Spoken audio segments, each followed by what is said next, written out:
अस्सलाम वालेकुम and very good morning to all of you. और मैं आज 12th क्लास के लिए एक और लेक्चर लेके आ रहा हूं।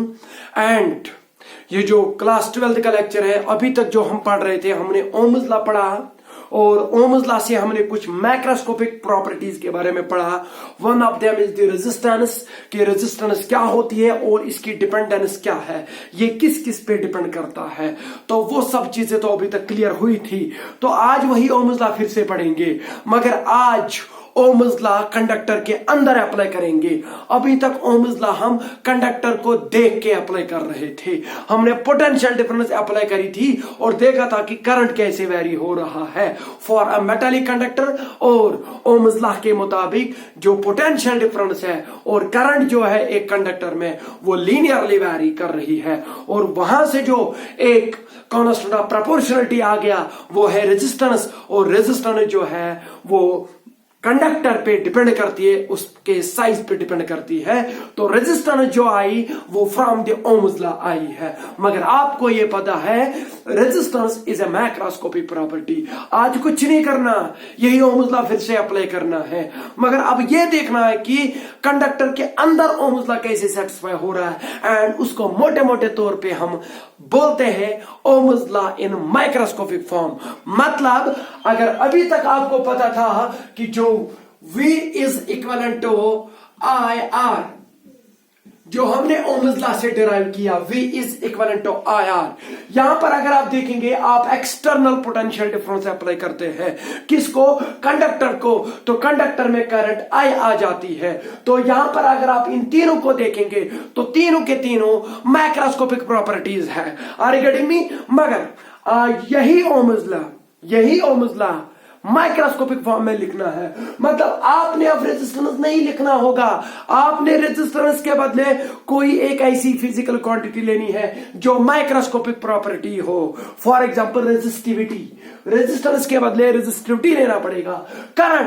Current is a macroscopic property, क्योंकि ये एरिया ऑफ क्रॉस सेक्शन पे डिपेंड करती है। पिछले लेक्चर में देखा आपने, जब मैंने एरिया ऑफ क्रॉस सेक्शन कम किया था, आधा किया था, तो जो करंट जा रही थी वो भी आधा हो गई थी। Are you getting me? तो इसका मतलब ये जो करंट है it is also which a macroscopic property. तो अब आई नहीं लिखना है ओम्स लॉ में, क्योंकि ओम्स लॉ अब माइक्रोस्कोपिक फॉर्म में लिखना है। तो आई के बदले जे लिखेंगे। जे आपको पता है करंट डेंसिटी, और करंट डेंसिटी जो है it is a microscopic property, ये आपने पढ़ा है इससे पहले। तो इधर पोटेंशियल डिफरेंस है। पोटेंशियल डिफरेंस जो है एक्सटर्नल है। पोटेंशियल डिफरेंस तभी होगी जब इलेक्ट्रिक फील्ड सेटअप करते हैं। तो एक कंडक्टर के अंदर पोटेंशियल डिफरेंस अप्लाई नहीं होती, उसके अक्रॉस एंड्स में लगी जाती है। तो अंदर इस पोटेंशियल डिफरेंस की वजह से इलेक्ट्रिक फील्ड अप्लाई होता है। तो यहां पर जो पोटेंशियल डिफरेंस है उसके बदले अब इलेक्ट्रिक फील्ड को लाना पड़ेगा, क्योंकि हमने अब कंडक्टर के अंदर जाना है, कंडक्टर के अंदर घुसना है। तो ओम्स लॉ उधर ही अप्लाई करना है। Are you getting me? तो इनका सहारा लेके हमने ओम्स लॉ को डिराइव करना है। मगर वो जो ओम्स लॉ होगा वो अब किस में होगा? Ohms law in microscopic form. समझ में आया? तो आज हम लिखेंगे, जो आज हम पढ़ेंगे वो है ohms law in microscopic form. Microscopic form. तो ये माइक्रोस्कोपिक फॉर्म समझ में आया ये क्यों है? एक्चुअली जो भी आप ओम्स लॉ में अब फिजिकल क्वांटिटीज लेंगे, जो भी क्वांटिटीज का सहारा लेंगे, वो सारी की सारी क्या होनी चाहिए? माइक्रोस्कोपिक। वो कंडक्टर पे डिपेंड नहीं करनी चाहिए, वो कंडक्टर के मटेरियल पे डिपेंड करनी चाहिए। अंदर कंडक्टर के अंदर घुसना पड़ेगा। वहां पर अंदर रेजिस्टेंस नहीं होती है, अंदर रेजिस्टिविटी होती है। अंदर पोटेंशियल डिफरेंस नहीं होती है, अंदर इलेक्ट्रिक फील्ड होता है। अंदर करंट नहीं होती है, अंदर करंट डेंसिटी होती है। तो इन तीन चीजों का, इन तीन फिजिकल क्वांटिटीज का सहारा लेके आप ओम्स लॉ को डिराइव करिएगा। चलो उसके लिए मैं एक पहले चित्र बनाता हूं ताकि आपको समझ में आ जाए कि सर क्या कर रहा है। चलो मैं यहां पर एक कंडक्टर ले रहा हूं। आपको पता है अगर ओम्स लॉ माइक्रोस्कोपिक फॉर्म में लिखना पड़ेगा तो आपको कंडक्टर को देखना नहीं है, कंडक्टर के अंदर घुसना है। दैट इज वाई मैंने इसको जूम कर दिया। तो ये मैंने जूम किया हुआ एक कंडक्टर दिखाया आपको। चलो इधर आपको पता है कि करंट तब तक नहीं होगी जब तक यहां पर जो फ्री इलेक्ट्रॉन्स है, कंडक्शन इलेक्ट्रॉन्स है, वो ड्रिफ्ट ना हो जाए। बहुत अच्छा। चलो वो ड्रिफ्ट हो रहे हैं। आप बोलेंगे सर वो तब तक ड्रिफ्ट नहीं होंगे जब तक आप उन पे एक्सटर्नल इलेक्ट्रिक फील्ड अप्लाई ना करें। मैं कह रहा हूं कि इलेक्ट्रिक फील्ड कैसे अप्लाई करें। आप बोल रहे कि उसके लिए तो बहुत अच्छा तरीका है सर, बैटरी के साथ कनेक्ट कर दो। बहुत अच्छा, तो इधर मैंने बैटरी कनेक्ट कर दी इस कंडक्टर को, समझ में आया। तो इस बैटरी की जो पोटेंशियल डिफरेंस है वो है V। तो इस कंडक्टर के अक्रॉस जो मैंने पोटेंशियल डिफरेंस अप्लाई करी वो कितनी है, V। तो इस कंडक्टर के अंदर क्या अप्लाई होगा, कंडक्टर के अंदर घुसना पड़ेगा। फिर से बोल रहा हूं क्योंकि माइक्रोस्कोपिक लिखा है। तो कंडक्टर के अंदर जब घुसेंगे तो उधर पोटेंशियल डिफरेंस नहीं, उधर इलेक्ट्रिक फील्ड अप्लाई होगा। तो अंदर इलेक्ट्रिक फील्ड अप्लाई हो रहा है, मगर किधर की तरफ, from positive to negative. Are you getting me. तो इधर की तरफ इलेक्ट्रिक फील्ड अंदर अप्लाई हो रहा है। और आप एक इलेक्ट्रिक फील्ड में किसी चार्ज को रखेंगे तो फिर चार्ज पे तो पक्का इलेक्ट्रोस्टैटिक फोर्स पड़ेगा, क्योंकि आपको पता है इलेक्ट्रोस्टैटिक फोर्स जो है it's a long term force. ये तब तक नहीं लगता जब तक आप किसी चार्ज को फील्ड में नहीं रखेंगे। तो ये मैंने फील्ड डेवलप किया इसके अंदर। मैंने ये भी बोला था आपको कि कंडक्टर के अंदर इलेक्ट्रिक फील्ड नहीं होता, मगर when the conductor is current carrying conductor, अगर ये करंट कैरिंग कंडक्टर होगा तो इसके अंदर इलेक्ट्रिक फील्ड होता है। क्योंकि कंडक्टर के अंदर इलेक्ट्रिक फील्ड तब नहीं होता जब वो इलेक्ट्रोस्टैटिक इक्विलिब्रियम में हो, मतलब कि जब उधर चार्जेस नहीं ड्रिफ्ट हो रहे, यहां पर तो चार्ज ड्रिफ्ट होते हैं, तो यहां पर अंदर इलेक्ट्रिक फील्ड अप्लाई होगा। तो जो अब चार्जेस है, जो फ्री इलेक्ट्रॉन्स है, जो कंडक्शन इलेक्ट्रॉन्स है, वो किधर की तरफ ड्रिफ्ट हो जाएंगे, इधर की तरफ। क्योंकि आपको पता है जब इलेक्ट्रिक फील्ड होगा तो तब इन फ्री इलेक्ट्रॉन्स को एक वेलोसिटी मिलती है, उस वेलोसिटी का नाम है ड्रिफ्ट वेलोसिटी। तो मैं इधर Vd लिखता हूं। मैं मोटे मोटे तौर पे जब भी मुझे कहीं पे ये ड्रिफ्ट वेलोसिटी लिखनी होती है तो मैं हमेशा इसका मैग्नीट्यूड लिखता हूं। Otherwise in reality this drift velocity is actually equivalent to minus e tau by m। तो इसका मतलब कि ड्रिफ्ट वेलोसिटी जो है फ्री इलेक्ट्रॉन्स की वो एक्सटर्नल इलेक्ट्रिक फील्ड के अपोजिट होती है। अब तो मुझे पता है कि अगर इलेक्ट्रिक फील्ड इस डायरेक्शन में लग रहा है तो इलेक्ट्रॉन्स इस डायरेक्शन में ड्रिफ्ट हो रहे हैं। तो दैट इज व्हाई मैं हमेशा अब इसको किस में लिखता हूं, मैग्नीट्यूड में। एक्चुअली मैं ड्रिफ्ट स्पीड निकालता हूं क्योंकि मुझे पता है कि ये किधर की तरफ ड्रिफ्ट हो रहे हैं। दैट इज व्हाई मैं नेगेटिव साइन मैक्सिमम टाइम्स नहीं ले रहा हूं, बट रियलिटी में नेगेटिव साइन है, ये याद रखिएगा, ठीक है। चलो, तो अब ये जो फ्री इलेक्ट्रॉन्स इस कंडक्टर के अंदर है उन पे क्या पड़ा, इलेक्ट्रिक फील्ड। ये आया कहां से, from the external potential difference which is supplied by the battery. सही बात। तो ये इलेक्ट्रिक फील्ड अब इन फ्री इलेक्ट्रॉन्स पे पड़ा तो ये क्या हो जाएंगे, ड्रिफ्ट। और वो ड्रिफ्ट वेलोसिटी कितनी होगी उनकी, तो वो आपको पता है कि Vd जो होगी, जो मैग्नीट्यूड है उसका, वो है ई टाउ बाय m। ये मैंने इससे पहले ही लेक्चर में इसी प्लेलिस्ट में अगर आप देखेंगे तो ये वहां पर मैंने निकाली है ये रिलेशन ड्रिफ्ट वेलोसिटी की, E tau by m। So where this means कि ये ड्रिफ्ट वेलोसिटी इलेक्ट्रॉन्स की कभी नहीं होगी जब तक इलेक्ट्रिक फील्ड ना होगा। तो दैट इज व्हाई मैंने ये बोला था कि जब आप इलेक्ट्रिक फील्ड अप्लाई करते हैं तो ये इलेक्ट्रॉन्स अब ड्रिफ्ट हो रहे हैं इस वेलोसिटी के साथ। Are you getting me. तो अब जो ड्रिफ्ट वेलोसिटी है ये किस पे डिपेंड करती है, इलेक्ट्रिक फील्ड पे। Are you getting me. तो ई टाउ तो आपको पता है it is relaxation time which is actually the mean collision time, क्योंकि वहां पर इलेक्ट्रॉन्स ऐसे मूव नहीं किए जा रहे, वो एक्चुअली रैंडमली उधर मूव किए जा रहे हैं ड्यू टू एक्सटर्नल टेम्परेचर। क्योंकि उन electrons, free electrons, conduction electrons के पास एक थर्मल काइनेटिक एनर्जी होती है, तो वह वो रैंडमली मूव किए जा रहे हैं। तो फिर वो रैंडमली भी मूव किए जा रहे हैं और ड्रिफ्ट भी हो रहे हैं टुवर्ड्स द पॉजिटिव टर्मिनल। और ये वो टाउ है कि उनको ऑन एन एवरेज कितना टाइम लगा किस में कोलाइड होने में with the positive lattice ion, ये वही है टाउ। तो वो डिपेंड किस पे करता है, टेम्परेचर पे। तो m is the mass of the free electron, वो तो आपको पता है। E is the electronic charge on the electron, वो भी तो आपको पता है। तो अब हमें पता है कि ये इलेक्ट्रॉन्स अब ड्रिफ्ट हो जाएंगे क्योंकि आपने इलेक्ट्रिक फील्ड अप्लाई किया। तो किस वेलोसिटी के साथ ये ड्रिफ्ट करेंगे, ई टाउ बाय m, वो भी हमने निकाला, ठीक है। अब मुझे एक बात बताओ, जो ये पोटेंशियल डिफरेंस जो ये पोटेंशियल डिफरेंस है ये इस कंडक्टर में क्या करेगी, ये इस कंडक्टर में इलेक्ट्रिक फील्ड अप्लाई करेगी। ठीक है, अब हम ओम्स लॉ जो है यहां पर जो ओम्स लॉ है वो अब हम किस में लिखेंगे, इन द माइक्रोस्कोपिक फॉर्म। ये देखेंगे कि जो पोटेंशियल डिफरेंस की वजह से इलेक्ट्रिक फील्ड आया तो ये ड्रिफ्ट जो हो रहे हैं कितनी तेजी के साथ ड्रिफ्ट हो रहे हैं तो और कैसे ड्रिफ्ट हो रहे हैं। ठीक है, चलो अब मुझे एक और बात बताओ, जो करंट डेंसिटी होती है, यहां पर हम एक और फिजिकल क्वांटिटी जो लेते हैं वो है करंट डेंसिटी। करंट डेंसिटी किसके बराबर होता है, करंट डेंसिटी होता है current divided by area of the cross section. सही बात, चलो मैं इसका area of cross section A लेता हूं। ठीक है, मगर जब मैंने पोटेंशियल डिफरेंस अप्लाई करी तो इधर अब इलेक्ट्रॉन्स क्या हो रहे हैं, ड्रिफ्ट। तो जब भी इलेक्ट्रॉन ड्रिफ्ट हो जाएंगे तो इधर सेटअप क्या होगी, एक करंट। तो suppose current I is setup in the current. क्या आप बोलेंगे सर इलेक्ट्रॉन इधर की तरफ ड्रिफ्ट हो रहे और आप करंट की डायरेक्शन इधर की तरफ दिखा रहे हैं। तो मैंने आपको बोला कि जब भी हम करंट की डायरेक्शन दिखाते हैं ये हमेशा कन्वेंशनल करंट की डायरेक्शन होती है, क्योंकि करंट को डायरेक्शन से फर्क नहीं पड़ता, तो कोई मसला नहीं है। तो अब जब इलेक्ट्रॉन्स इस वेलोसिटी के साथ ड्रिफ्ट हो जाएंगे तो ये एक करंट को भर देंगे। वो करंट कितनी होगी, आई। तो इसका मतलब यह है कि it is the drift velocity which is responsible for the current. तो आपने इसके लिए भी एक रिलेशन निकाली थी कि करंट और ड्रिफ्ट वेलोसिटी के बीच में क्या रिलेशन है, बताइए। तो हमें पता है, वी नो दैट, हमें यह पता है कि जो करंट यहां पर अब सेटअप हुई वो किसके बराबर होगी, I is equal to NeAV। सही बात। तो ये जो n है आपको पता है कि what is it, it is actually the number of conduction electrons per unit volume.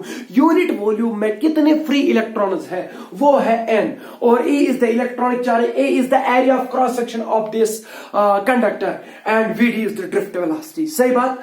ये अब इधर करंट सेटअप हुई थी, आपको समझ में आया मैंने क्या किया, मैंने बैटरी कनेक्ट कर दी। बैटरी कनेक्ट होने की वजह से यहां पर इलेक्ट्रिक फील्ड सेटअप हुआ, और इलेक्ट्रिक फील्ड जो सेटअप हुआ उसने इन इलेक्ट्रॉन को ड्रिफ्ट किया तो उनकी ड्रिफ्ट वेलोसिटी इतनी मिली, और जब उनको ड्रिफ्ट वेलोसिटी मिली तो उन्होंने एक करंट दे दी, और वो करंट कितनी है, I। तो वो I है NeAVT। समझ में आया, तो इतना मैंने लिखा। मगर आपको पता है कि ये जो करंट है it is a microscopic property, तो हमने करंट के बदले किसको लाना पड़ेगा, क्योंकि उधर ऊपर माइक्रोस्कोपिक लिखा है, तो हमने करंट के बदले करंट डेंसिटी को लाना पड़ेगा। तो बताइए करंट डेंसिटी क्या होती है, it is the current per unit area, क्योंकि ये पॉइंट पे डिपेंड करती है, एक पॉइंट के थ्रू कितनी करंट जा रही है तो उसको करंट डेंसिटी बोलते हैं। That is why current density is a microscopic property. तो यहां पर ए तो लगा हुआ है, तो I डिवाइडेड बाय ए, इसको इधर लेके आओ, कोई मसला नहीं है। तो I डिवाइडेड बाय ए किसके बराबर होगा, NeVT। आप में से कोई बोलेगा कि सर आपने यहां पर ए को डिवाइड क्यों किया, मैंने ए को इसलिए डिवाइड किया क्योंकि मैंने माइक्रोस्कोपिक क्वांटिटी लानी है इधर। तो I डिवाइड बाय ए हो गया J, and J is the current density and it is a microscopic property. बताइए करंट डेंसिटी किसके बराबर होगी अब, NeVT। मगर यहां पर आपको पता है n जो है it depends upon the conductor, material of the conductor. Material कैसा है कंडक्टर का, तो इट इज एक्चुअली ये इंटरनल ही है कि अंदर कितने, एक यूनिट वॉल्यूम में कितने इलेक्ट्रॉन्स है, फ्री इलेक्ट्रॉन्स कितने मौजूद है, तो वो n है। E is the electronic drift velocity, वो तो हमने निकाल के रखी है E टाउ बाय m, क्योंकि अब हमने ये जो करंट डेंसिटी निकाली है, जो करंट आई, ये करंट तभी आई जब इधर इलेक्ट्रिक फील्ड था, तो इसका मतलब है कि अब Vd को भी in terms of electric field लिखना पड़ेगा। तो J यहां से किसके बराबर निकलेगा, J is equal to NE। बताइए ड्रिफ्ट वेलोसिटी किसके बराबर है, E टाउ बाय m। मैं मैग्नीट्यूड में लिख रहा हूं, तो Vd के बदले मैं लिखता हूं E टाउ बाय m। समझ में आया, पोटेंशियल डिफरेंस अप्लाई करी थी, करंट आई। अब आप बोलेंगे कि सर अंदर क्या हुआ, अंदर इलेक्ट्रिक फील्ड सेटअप हुआ तो करंट डेंसिटी आई, आर यू गेटिंग मी, तो वो चीज लिखेंगे, दैट इज मैंने इसको माइक्रोस्कोपिक फॉर्म में लिखा। तो J इज इक्विवेलेंट टू, बताइए N E इंटू E, तो E स्क्वायर हो गया, बहुत अच्छा, NE स्क्वायर। तो फिर क्या है, E टाउ, मैं टाउ लिखता हूं, डिवाइडेड बाय m लिखा, तो इंटू इलेक्ट्रिक फील्ड लिखूंगा। समझ में आया, तो J किसके बराबर निकला, NE square tau by m। मुझे लग रहा है कि आप में से जिन्होंने अभी तक मेरे सारे इस प्लेलिस्ट के लेक्चर देखे, उन्होंने इस चीज को तो पहचान ही लिया, n e square tau by m. समझ में आया ना? आपको पता है आपने क्या पढ़ा है? आपने इसके बदले ये पढ़ा है जो रेजिस्टिविटी होती है, रेजिस्टिविटी, बताइए रेजिस्टिविटी किसके बराबर होती है? M divided by n e square tau. ये मैंने रिलेशन निकाल के रखी थी, m divided by n e square tau. तो इधर देखिए, इधर क्या है? N e square tau by m, n e square tau by m, मतलब कि इधर रेजिस्टिविटी नहीं है, इधर रेजिस्टिविटी का रेसिप्रोकल है। अरे समझ में आया? ये जो रेजिस्टिविटी है इसको मैंने अब माइक्रोस्कोपिक फॉर्म में लिखा, क्योंकि मैंने पिछले लेक्चर में आपको बोला था कि ये जो रेजिस्टिविटी होती है एक कंडक्टर की, ये मटेरियल पे डिपेंड करती। तो कैसे मटेरियल पे डिपेंड करती वो प्रूव करने के लिए मैंने ये वाली रिलेशन निकाली थी उस टाइम, पिछले लेक्चर्स में देखिएगा। तो वहां पर मैंने ये बोला था कि नाउ दिस रो जो है ये एन पे डिपेंड करता। N means number of free electrons per unit volume. वो अलग अलग मटेरियल पे अलग अलग होते हैं, मतलब कि अगर कॉपर का होगा उधर एन का वैल्यू अलग होगा, और अगर एल्यूमिनियम की वायर होगी तो उधर एन का वैल्यू अलग होगा। तो इसलिए ये किस पे डिपेंड करती? ये कंडक्टर पे डिपेंड नहीं करती रेजिस्टिविटी। ये किस पे डिपेंड करती? ये मटेरियल ऑफ द कंडक्टर पे डिपेंड करती है। तो कैसे करती है? ऐसे करती है, ये हमने पढ़ा है। तो रेजिस्टिविटी किसके बराबर है? M divided by n e square tau. तो इधर क्या है? N e square tau by m. तो इसको रेसिप्रोकल करते हैं, हमें पता है। तो यहां पर आ जाएगा वन बाय रो, किसके बराबर आया? N e square tau by m. सही। तो one by rho reciprocal of resistivity, और रेजिस्टिविटी ही इंक्लूड है। तो रेसिप्रोकल ऑफ रेजिस्टिविटी को हम एक और नाम देते हैं, उसको बोलते हैं कंडक्टिविटी, क्योंकि रेजिस्टिविटी का उल्टा तो कंडक्टिविटी ही होगा। रेजिस्टिविटी मीन्स अपोजिशन, और कंडक्टिविटी का मतलब है कि ये कितना अलाउ करेगा, तो कंडक्ट करेगा। That is by one by row. इसको क्या नाम देते हैं? One by row. It is the reciprocal of resistivity and that is known as conductivity. तो कंडक्टिविटी, इस चीज को हम कंडक्टिविटी बोलते हैं, और कंडक्टिविटी को सिग्मा से डिनोट करते हैं। बताइए कंडक्टिविटी किसके बराबर आ जाएगी? N e square tau by m. सही बात। तो आप मुझे बताएं, यहां पर ये जो जे निकला करंट डेंसिटी, करंट डेंसिटी किसके बराबर आ गई? अब n e square tau by m. N e square tau by m क्या, इसको क्या बोलते हैं? इसको हम बोलते हैं कंडक्टिविटी। तो इसके बदले में कंडक्टिविटी लिखूंगा, एंड इधर आ गया ई। अब मुझे एक बार बता, यहां ध्यान दे दो, ये जो कंडक्टिविटी है ये किस पे डिपेंड करती है? ये जो कंडक्टिविटी है ये मटेरियल ऑफ द कंडक्टर पे डिपेंड करती है, क्योंकि रेजिस्टिविटी जो है वो मटेरियल पे डिपेंड करती है। तो उसका रेसिप्रोकल भी मटेरियल पे डिपेंड करेगा, क्योंकि कंडक्टिविटी में अब एन आ गया, तो n means number of free electron per unit volume. तो इसका मतलब कि ये मटेरियल पे ही डिपेंड करेगा। तो टाउ, वो भी तो आपको पता है, average collision time. Are you getting me? तो ये कंडक्टिविटी जो है ये एक कांस्टेंट रहती है, मगर किसके लिए? फॉर अ पर्टिकुलर कंडक्टर, ना कि फॉर अ पर्टिकुलर मटेरियल। क्योंकि आप एक अलग अलग अगर आप मटेरियल लेंगे तो उनकी अलग अलग कंडक्टिविटी होगी, आर्गेटिंग में उनकी अलग अलग रेजिस्टिविटी होगी। तो अगर आप एक कंडक्टर लेंगे, एक कंडक्टर आई मीन एल्यूमिनियम ले लिया, एल्यूमिनियम की वायर ले ली, तो आप उसके साथ कोई भी मतलब कि कुछ भी चेंज लेके आओ, मगर जब तक वो एल्यूमिनियम ही रहेगा और टेम्परेचर वही का वही रहेगा, ये ना एन चेंज हो जाएगा ना टाउ चेंज हो जाएगा। जब ये दो चेंज नहीं हो जाएंगे, ये तो दो बिल्कुल चेंज नहीं हो जाएंगे, तो सिग्मा कांस्टेंट रहेगा। तो सिग्मा जो है, जो कंडक्टिविटी है, it is constant for a particular conductor at a particular temperature. Are you getting me? तो ये एक कांस्टेंट रह रहा है। तो अगर मैं इधर कांस्टेंट को हटा दूं तो किसको लेके आऊं? प्रोपोर्शनलिटी को। तो यहां पर मैं एक और चीज लिख सकता हूं, J is directly proportional to electric field. Are you getting me? तो जब आप इलेक्ट्रिक फील्ड अप्लाई करेंगे तो यहां पर जो करंट डेंसिटी है वो बढ़ जाएगा, मतलब कि करंट जो होगी अब पर यूनिट एरिया वो कितनी होगी? वो ज्यादा होगी, मगर वो डिपेंड करता है इलेक्ट्रिक फील्ड पे। और अगर मैक्रोस्कोपिक लेवल में देख ले, इसी को मैक्रोस्कोपिक लेवल में देख ले, तो ये कुछ यूं है। आया समझ की नहीं आया? तो इधर पोटेंशियल डिफरेंस, इलेक्ट्रिक फील्ड के बदले पोटेंशियल डिफरेंस, क्योंकि पोटेंशियल डिफरेंस ना होगा तो इलेक्ट्रिक फील्ड ना होगा। तो इलेक्ट्रिक फील्ड को बर्थ कौन देता है? Potential difference. और करंट डेंसिटी को बर्थ कौन देता है? करंट। तो I is directly proportional to V. क्या ये मसला है? तो ये तो ओम्स लॉ है, मगर इन मैक्रोस्कोपिक फॉर्म। और ये क्या है, it is again this is also called Ohm's law but in microscopic form. ये चीज याद रखिएगा। तो हमने ओम्स लॉ निकाला अब किस में, माइक्रोस्कोपिक फॉर्म में। किसके बराबर निकला वो, J is equal to sigma ई। यहां पर जो प्रोपोर्शनलिटी के बदले कांस्टेंट आता है उसको क्या बोलते हैं, उसको रेजिस्टेंस बोलते हैं। और इधर जो प्रोपोर्शनलिटी के बदले कांस्टेंट आता है वो क्या है, वो है कंडक्टिविटी, ना कि conductance. Conductivity is depending on the material of the conductor. तो J is equal to sigma e. This is called Ohm's law in microscopic form. Microscopic form में जो ओम्स लॉ है वो है J is equal to sigma e. तो इस relation से अब हम क्या कंक्लूड कर सकते हैं, इस रिलेशन से हम कंक्लूड ये कर सकते हैं कि it is the electric field which is set up in the conductor which is responsible for the current, which is responsible for the current। current density है तो current density तब तक नहीं आ जाएगी जब तक current ना होगी, क्योंकि J is equal to I by A। if I is zero then what can you say about J? J is automatically zero। सही बात। तो इसका मतलब यह है कि जब भी करंट होगी तभी करंट डेंसिटी होगी। तो ध्यान दे दीजिए इधर, it is the electric field inside the conductor which is responsible for the production of the current in that conductor।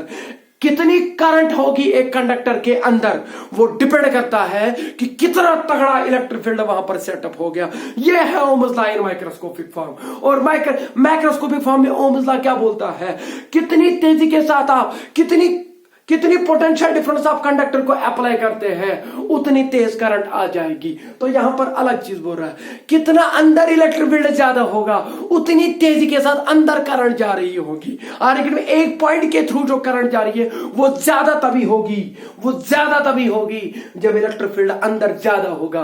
और इलेक्ट्रिक फील्ड अंदर ज्यादा कब होगा, जब ज्यादा पोटेंशियल डिफरेंस बाहर अप्लाई करेंगे।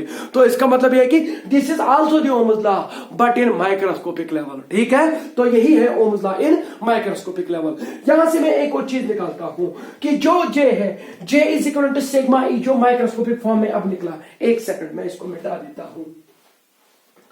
तो जो ओम्स लॉ है अब इन माइक्रोस्कोपिक फॉर्म, जरा उसकी रिलेशन क्या निकली अब, J is equal to sigma E. इसको भूलिएगा मत क्योंकि इस पे न्यूमेरिकल्स आ ही जाते हैं। तो J is equal to sigma E. अब मुझे एक बात बताएं यहां से, J कौन सी क्वांटिटी है, it is a vector quantity. और ये इलेक्ट्रिक फील्ड कौन सी quantity, it is also a vector quantity. Are you getting me? तो इसका मतलब है कि अगर मैं इसको वेक्टर नोटेशन में लिखूं तो मैं लिखूं J vector is equal to sigma E vector. क्योंकि अगर आप देखेंगे करंट डेंसिटी जो होगी, करंट डेंसिटी वो उधर ही की तरफ होगी जिधर की तरफ इलेक्ट्रिक फील्ड अप्लाई हुआ। और मैंने इससे पहले आपको बोला था कि जो करंट डेंसिटी है इसकी डायरेक्शन वही होती है जो कन्वेंशनल करंट की होती है। नो डाउट इलेक्ट्रॉन इधर ड्रिफ्ट हो रहे हैं, मगर कन्वेंशनल करंट किधर की तरफ होगी, इधर की तरफ। तो इधर की तरफ आपको कन्वेंशनल करंट है। तो J जो होता है करंट डेंसिटी, ये भी इसी डायरेक्शन में होता है। तो J vector is also along this direction. अब यहां पर देखिए, क्या इलेक्ट्रिक फील्ड इसी डायरेक्शन में अप्लाई हुआ था, क्योंकि ये पॉजिटिव है नेगेटिव है, तो इलेक्ट्रिक फील्ड इस डायरेक्शन में अप्लाई हुआ था।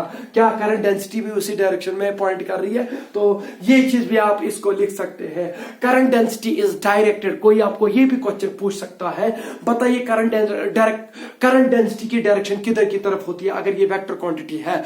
तो इसकी डायरेक्शन जो होती है, एक्सटर्नल इलेक्ट्रिक फील्ड जो है उधर कंडक्टर के अंदर जो इलेक्ट्रिक फील्ड सेटअप हुआ है उसकी डायरेक्शन जिधर की तरफ होगी उधर ही की तरफ करंट डेंसिटी की भी डायरेक्शन होती है।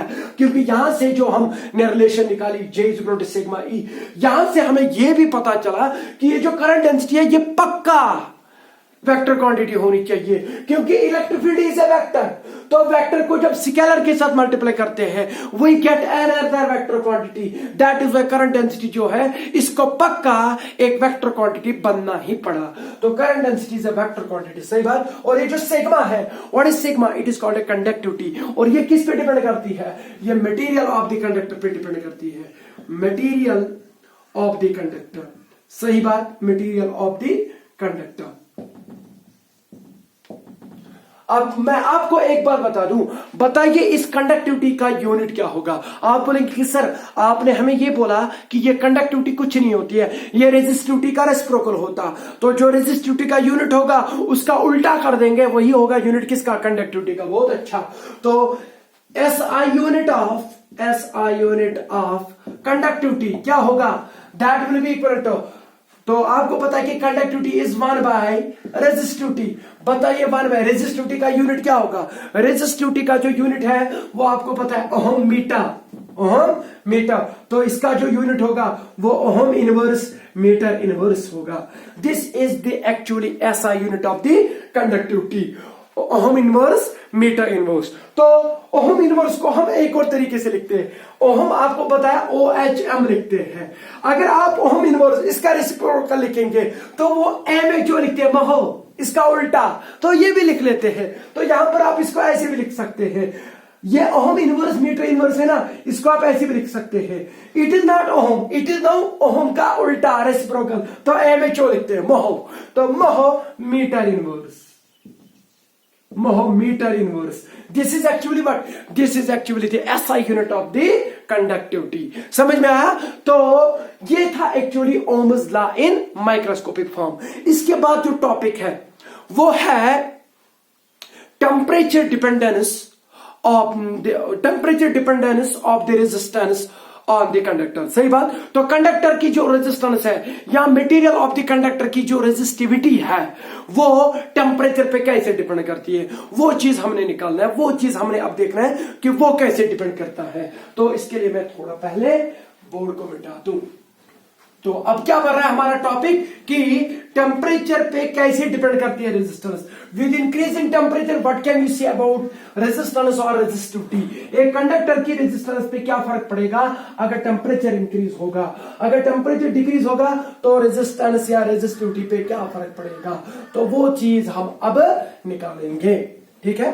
तो मगर ये जो मैं अब टॉपिक पढ़ाने जा रहा हूं, टेम्परेचर डिपेंडेंस, टेम्परेचर dependence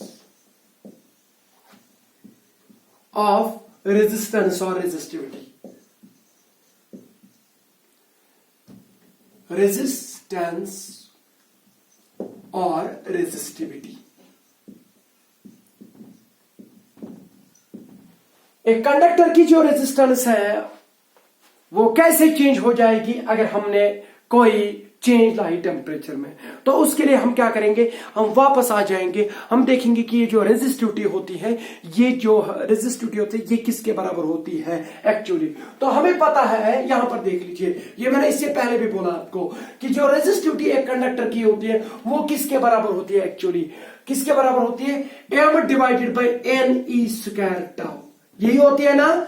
तो resistivity m divided by NE square tau होता है। तो यहां से साफ साफ दिखाई देता है कि ये जो रो है it is inversely proportional to n, and क्योंकि m और e जो है ये दोनों कांस्टेंट रह रहे हैं, तो यहां पर जो n और टाउ है ये n और टाउ पे डिपेंड कर रहा है। तो resistivity is inversely proportional to n and resistivity is inversely proportional to tau. तो ये इन दो रिलेशंस को पढ़िए, इन दो यहां पर ये जो रिलेशंस मैंने निकाली इन दो को आप अच्छी से एनालाइज करिए और आपको पता चलेगा कि टेम्परेचर से क्या फर्क पड़ती है।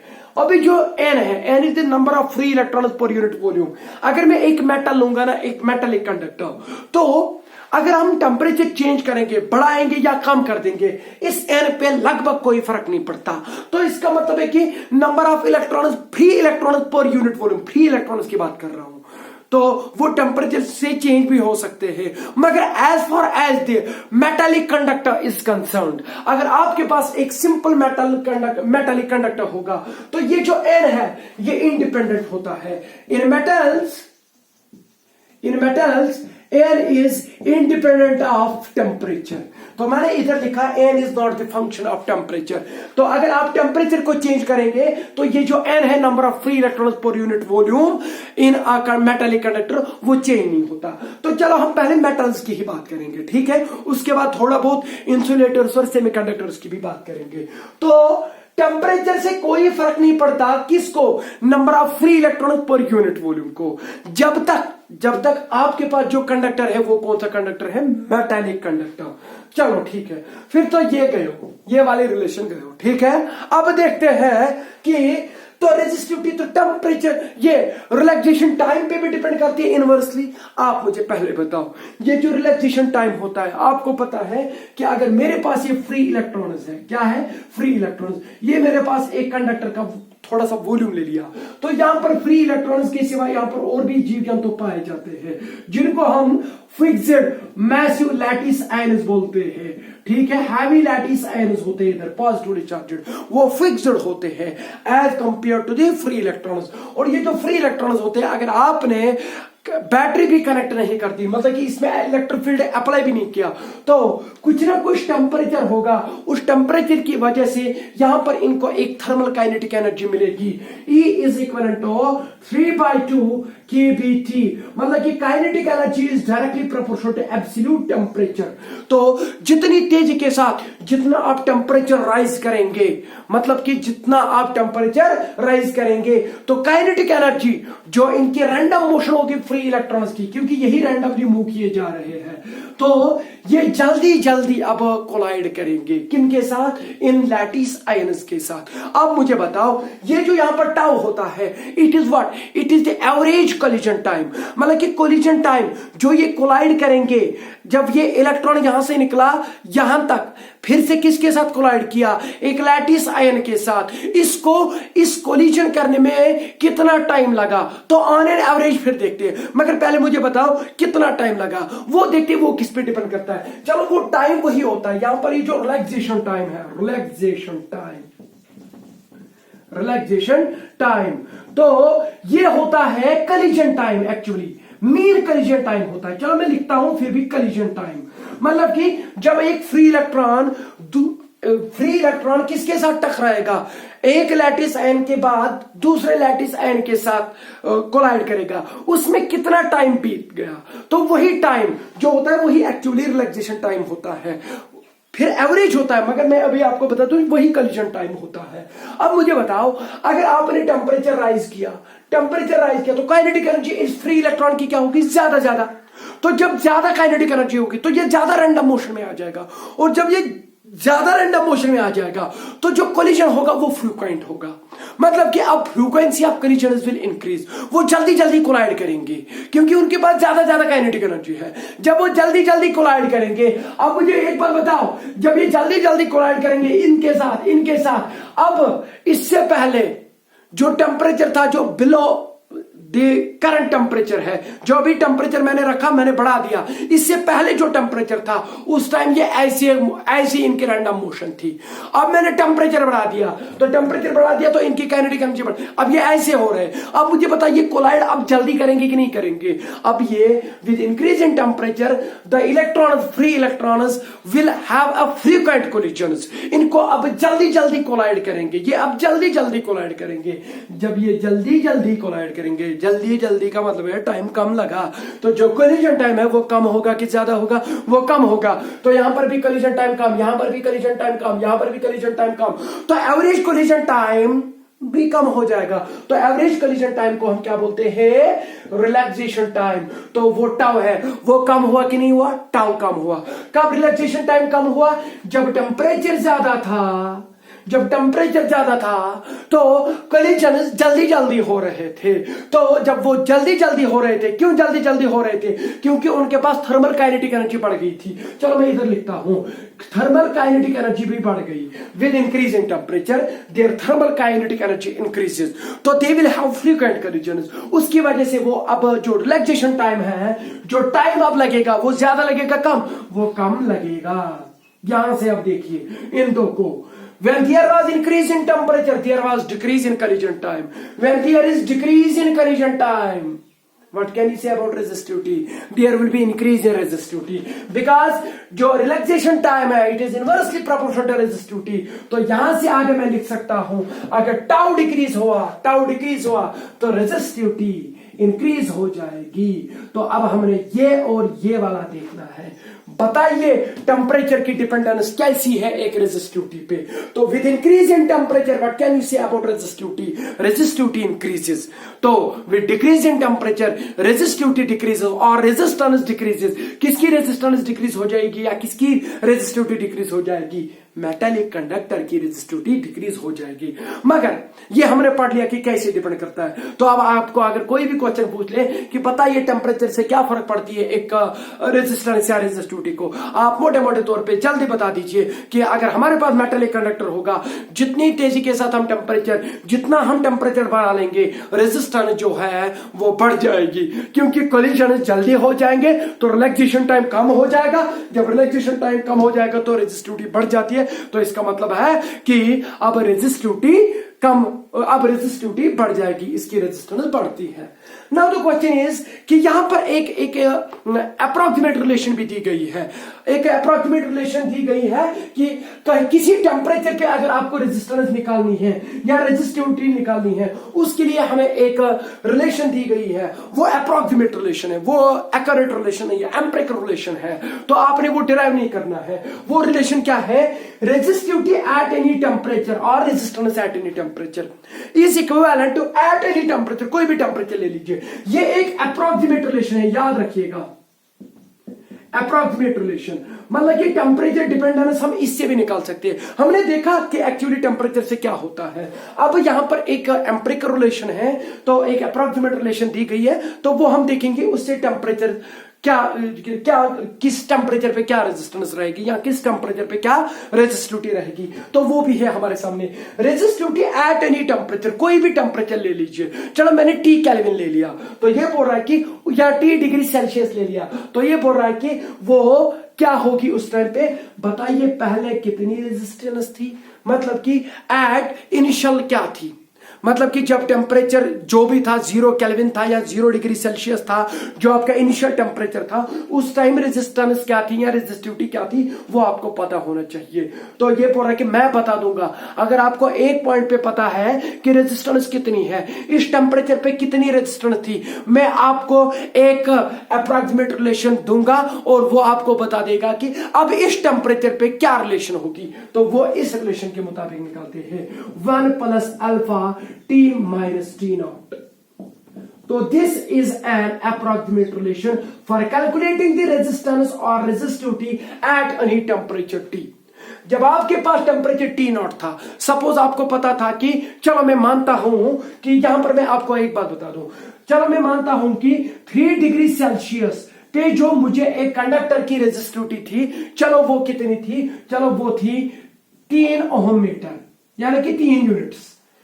When temperature was 3 degree Celsius, the resistivity was found at that time कितनी?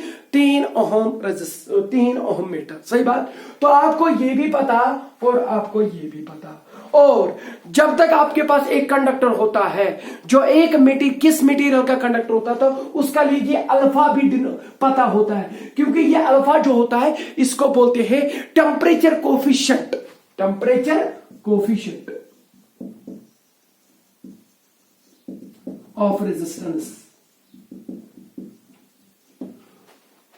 उसकी रेजिस्टेंस कितनी तेजी के साथ टेम्परेचर से चेंज हो रही है, तो उसको अल्फा बोल रहे हैं। तो टेम्परेचर कोफिशिएंट ऑफ रेजिस्टेंस ये अलग अलग मटेरियल का अलग अलग होता है। Are you getting me? ये अल्फा जो होता है, ये मैं आपको बता दूं, 3 वैल्यूज में इसके बता दूं आपको। अल्फा जो होता है ये पॉजिटिव होता है, इसका वैल्यू क्या होता है? पॉजिटिव।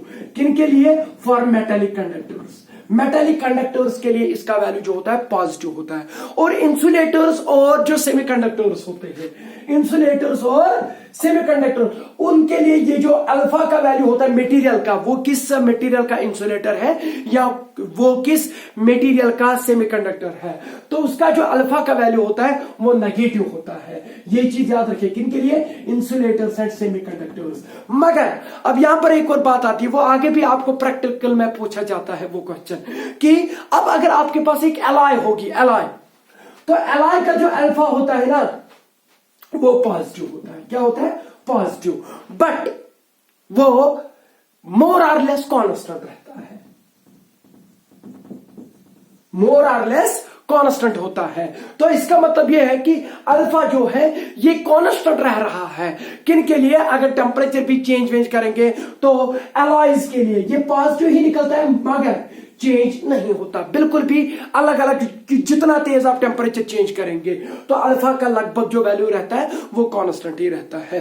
दैट इज वाई जो एलॉयज होते हैं ना, इनको हम एक्सपेरिमेंटल जो भी सेटअप होता है, जो भी एक्सपेरिमेंट्स होते हैं वहां पर एलॉयज के ही ये जो सर्किट है वो बनाते हैं, क्योंकि वो टेम्परेचर जो होता है, टेम्परेचर जो coefficient, resistance of temperature coefficient, वो एक तो पॉजिटिव निकलता है, स्मॉल निकलता है और वो चेंज नहीं होता है। अगर आप एब्रप्टली टेम्परेचर भी चेंज करेंगे उससे ज्यादा फर्क नहीं पड़ती, वो लगभग चेंज नहीं रहता है। अलबत्ता अल्फा फॉर मेटालिक कंडक्टर्स ये पॉजिटिव होता है और ये चेंज भी होता है, बहुत ज्यादा पॉजिटिव भी निकलता है ये। तो ये मैंने अल्फा की कुछ वैल्यूज बता दिए आपको, तो आप अपनी एनसीईआरटी ले लीजिए और वहां पर ये वैल्यूज भी दिए गए हैं। तो किस मटेरियल का क्या अल्फा का वैल्यू है, तो अल्फा एक मटेरियल के लिए तो पक्का पता है, कॉपर के लिए क्या है, एल्यूमिनियम के लिए क्या है, कॉन्स्टेंटन वायर के लिए क्या है, मैग्नेनियन वायर के लिए क्या है, निक्रोम एलॉय के लिए क्या है।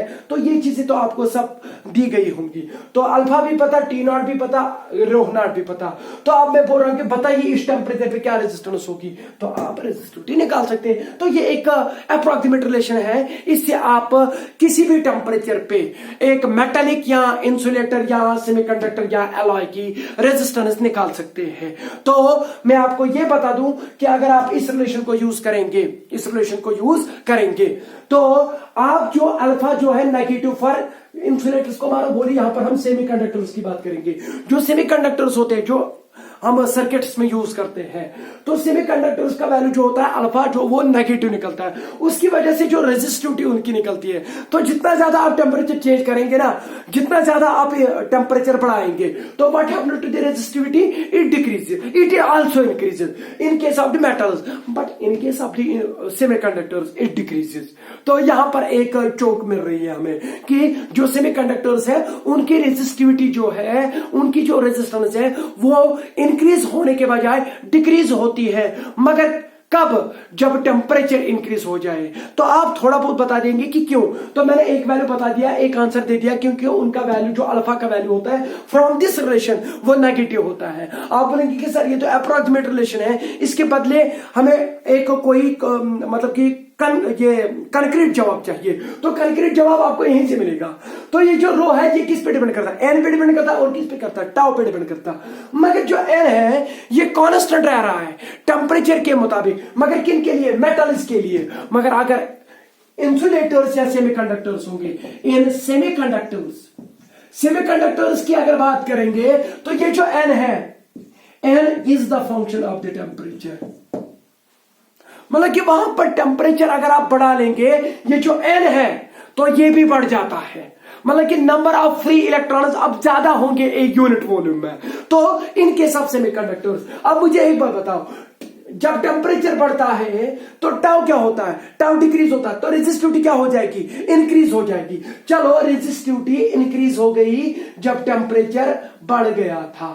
तो मगर अगर ये सेमीकंडक्टर है, ये चीज तो पक्का होगा क्योंकि ये मेटल्स में भी होता है, मगर ये मेटल्स में नहीं होता कि एन भी इंक्रीज होगा। ये किस में होता है? इन सेमीकंडक्टर्स में टेम्परेचर की वजह से एन जो है ये भी इंक्रीज होता है। तो T is directly proportional to n, मगर n is directly proportional to T।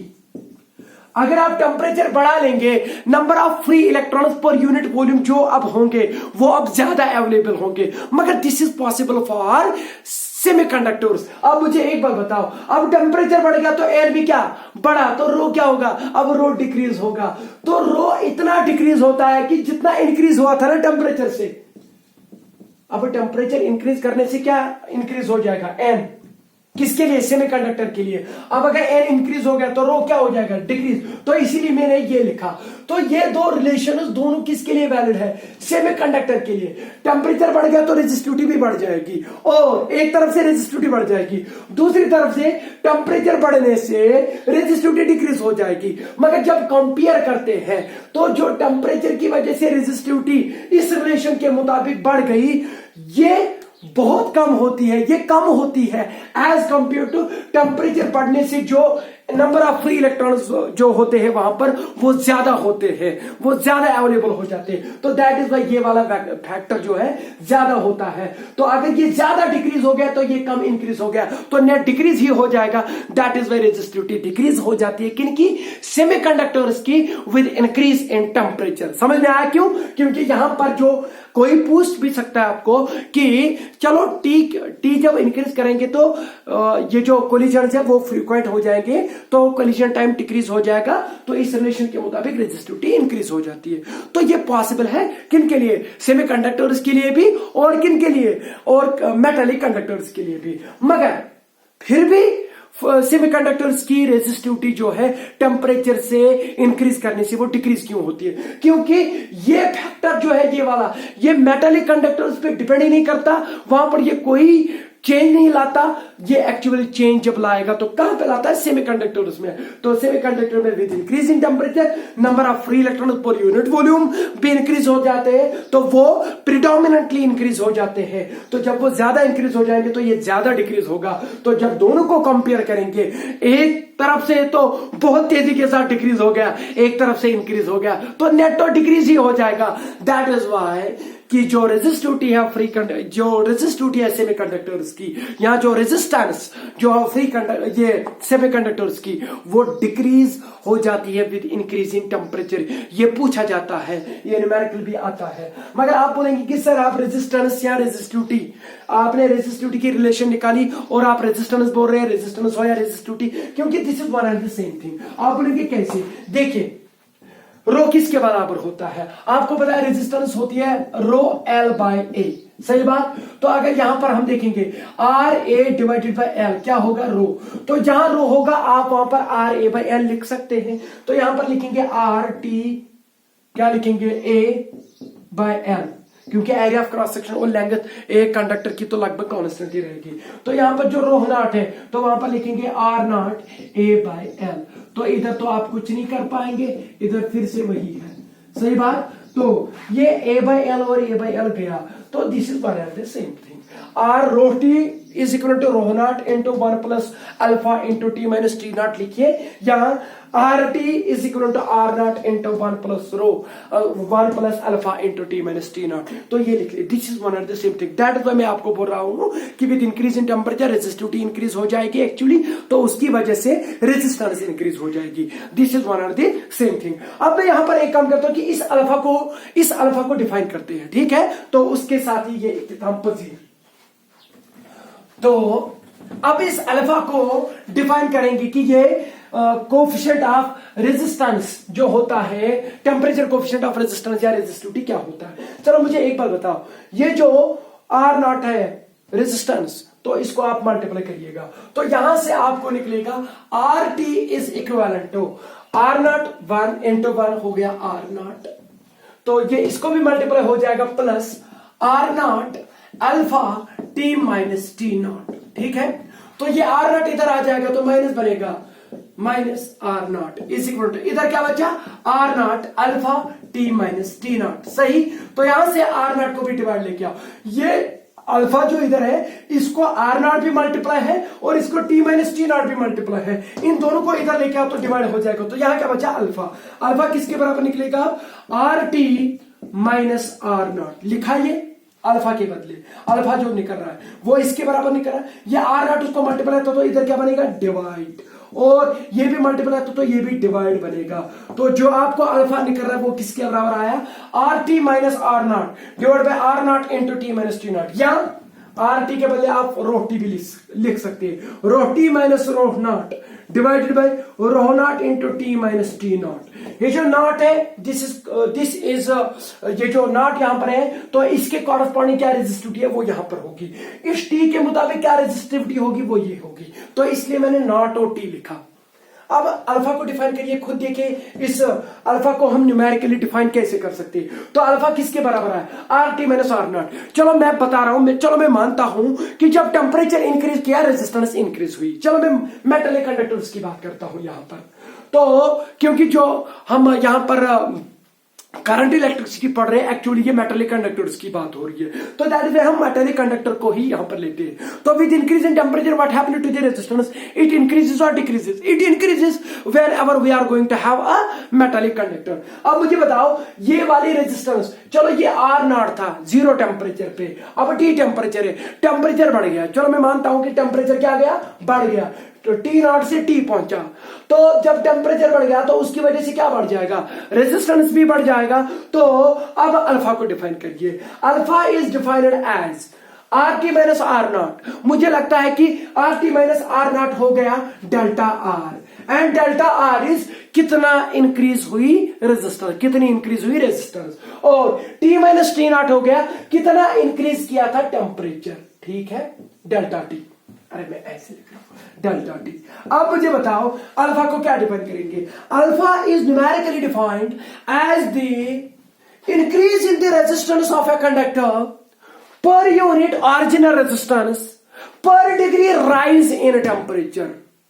तो ऑरिजिनल रेजिस्टेंस के मुताबिक 1 डिग्री इंक्रीज करने में, 1 डिग्री टेम्परेचर इंक्रीज करने में कितनी तेजी, कितनी रेजिस्टेंस इंक्रीज हुई, उसको हम अल्फा बोलते हैं, उसको हम टेम्परेचर कोएफिशिएंट ऑफ रेजिस्टेंस या रेजिस्टिविटी बोलते हैं। जरा फिर से बोलिए, increase in resistance per unit original resistance per degree rise in temperature, 1 degree rise करने में, 1 डिग्री टेम्परेचर राइज करने में, या 1 केल्विन टेम्परेचर राइज करने में कितनी तेजी के साथ रेजिस्टेंस ऑरिजिनल रेजिस्टेंस के मुताबिक चेंज हुई, उसको बोलते हैं alpha. This is the numerical definition of the temperature coefficient of a resistivity और रेजिस्टेंस। सही बात। तो अब अगर मैं आपको बता दूं कि इस अल्फा का ऐसा यूनिट बता दीजिए, आप तो फटाफट इसका आंसर निकाल देंगे।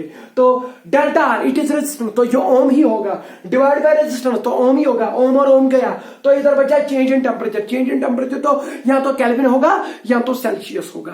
तो यहां फ़ारेनहाइट नहीं लेते हैं, क्योंकि आपको पता है कि मैक्सिमम टाइम फिजिक्स में हम एब्सोल्यूट टेम्परेचर कौन सा लेते हैं, केल्विन स्केल में ही। तो इसका मतलब कि ये भी गया यूनिट के मुताबिक, इसका ओम यूनिट था वो भी गया, इसका यूनिट ओम था वो भी गया, इसका यूनिट केल्विन था या डिग्री सेल्सियस था, इनमें से कोई ले लो, तो ये भी गया। तो अल्फा का जो यूनिट होगा वो क्या होगा, पर डिग्री राइज इन टेम्परेचर, यानी कि degree inverse, degree Celsius inverse, समझ में आया। तो या केल्विन इनवर्स, क्योंकि इधर केल्विन डिवाइड में आ रहा है तो ऊपर इनवर्स ही बनेगा। तो this is actually the unit of the alpha, समझ में आया। तो दिस वाज ऑल अबाउट कि माइक्रोस्कोपिक फॉर्म ओहम्स लॉ की क्या है, तो ओहम्स लॉ मोटे मोटे तौर पे क्या बोल रहा था, और अब अगर माइक्रोस्कोपिक लेवल पे देखें तो ओहम्स लॉ क्या बोलता है। ओहम्स लॉ ये बोलता है कि जितना इलेक्ट्रिक फील्ड आप तगड़ा अप्लाई करेंगे उतनी तेजी के साथ उधर एक पॉइंट के थ्रू करंट जाएगी। J is directly proportional to electric field, और अगर प्रोपोर्शनलिटी को हटा दे पर तो एक कांस्टेंट आता है, और उस कांस्टेंट का नाम है सिग्मा, और सिग्मा को बोलते हैं कंडक्टिविटी, और कंडक्टिविटी का जो यूनिट है वो है महो मीटर इनवर्स या ओहम इनवर्स मीटर इनवर्स। सही बात, बहुत अच्छा। तो उसके बाद मैंने आपको बोला कि टेम्परेचर डिपेंडेंस क्या है रेजिस्टेंस की एक कंडक्टर पे। तो अगर मेटालिक कंडक्टर्स की बात करें तो विद इंक्रीज इन टेम्परेचर तो ये जो रेजिस्टेंस है वो इंक्रीज हो जाती है। अगर इंसुलेटर्स की बात करें या ये सेमीकंडक्टर्स की बात करें तो विद इंक्रीज इन टेम्परेचर तो जो रेजिस्टेंस या जो रेजिस्टिविटी है वो डिक्रीज हो जाती है, क्योंकि वहां पर एक ही फैक्टर नहीं, दोनों फैक्टर सुपर इम्पोज हो रहे हैं। पहला फैक्टर यह है कि number of free electrons per unit volume भी चेंज हो रहा है, और दूसरी वजह से कोलिजन जो है वो फ्रीक्वेंट भी हो रहे हैं, तो वो भी चेंज हो रहे हैं। कोलिजन कैसे हो रहे हैं, तो कोलिजन टाइम भी चेंज हो रहा है। तो ये दोनों फैक्टर कहां पर चेंज हो रहे हैं, in case of semiconductors. In case of metallic conductors तो number of free electrons per unit volume वो चेंज नहीं हो रहा है, तो ओनली टेम्परेचर, ये जो टेम्परेचर है इसकी वजह से एक ही चीज चेंज हो रहा है, वो है collision time, average collision time, relaxation time, और उसकी वजह से रेजिस्टिविटी पे फर्क पड़ती है, और जब रेजिस्टेंस चेंज होगी तो रेजिस्टेंस ऑटोमेटिकली चेंज हो जाएगी। तो मुझे लगता है कि आज के लिए जो ये 53 मिनट्स तक लंबा लेक्चर खींच गया। चलो कोई बात नहीं, तो कभी लेक्चर लंबा खींच जाएगा, मगर 40 मिनट से नीचे नहीं होगा, कभी भी लेक्चर। और इसके जो नोट्स है वो मैं आपको पता है व्हाट्सएप ग्रुप में भी सेंड करता हूं, और जो नए स्टूडेंट सब कनेक्ट हो रहे हैं मेरे जो ऑनलाइन लेक्चर देख रहे हैं, तो उनके लिए एक और बात बता दूं कि आप मेरा फेसबुक ग्रुप इशफाक सल्स फिजिक्स कॉन्सेप्ट क्लासेस ज्वाइन करिए, तो आपको हर किसी वीडियो के वहां पर मेरे हैंड रिटन नोट्स मिल जाएंगे। जो भी मैं यहां पर लिख रहा हूं इसके हैंड रिटन नोट्स आपको मिल जाएंगे बहुत अच्छे से as far as the board exam is concerned. तो जो भी मैं यहां पर नोट पॉइंट जो भी बोल रहा हूं वो सारे के सारे उधर नोट डाउन किए होंगे। सही बात। और अब है टॉपिक जो इसके आगे है रेजिस्टिविटी। ये ओम्स लॉ की लिमिटेशन क्या है, ये ओम्स लॉ कहां पर अप्लाई नहीं हो रहा है, और तो जो रेजिस्टेंस है कि उसके क्या क्या टाइप्स है, और फिर है कॉम्बिनेशन ऑफ रेजिस्टेंसेस। तो एक दो लेक्चर और लग जाएंगे इसके, तो उसके बाद अलग टॉपिक आ जाएगा। तो मुझे लगता है कि आज के लिए इतना काफी। थैंक यू, शुक्रिया।